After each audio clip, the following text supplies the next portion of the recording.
Red C100, as you can hear there, it runs absolutely perfectly. It looks beautiful, right down to the original pointy tail light on it.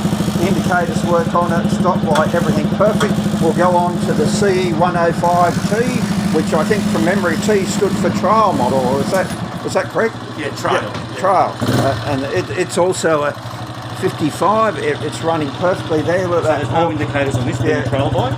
It's got the lovely high-rise exhaust pipe that was reminiscent of the CT90s. Exactly. Yeah, and then the new CB125 that they took out was also that. And we'll move across to the C78, which is a 305, is it? Correct. 305cc Honda.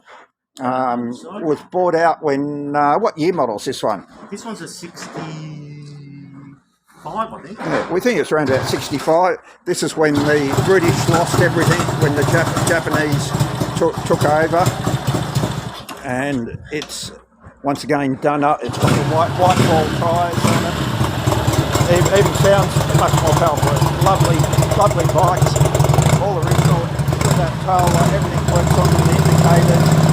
And the feature that we saw on the Hondas was they quite often had things like this blue seat and all that standard I've got the original one as well. So 3 lovely Hondas there. We hope that the new owner thoroughly enjoys them.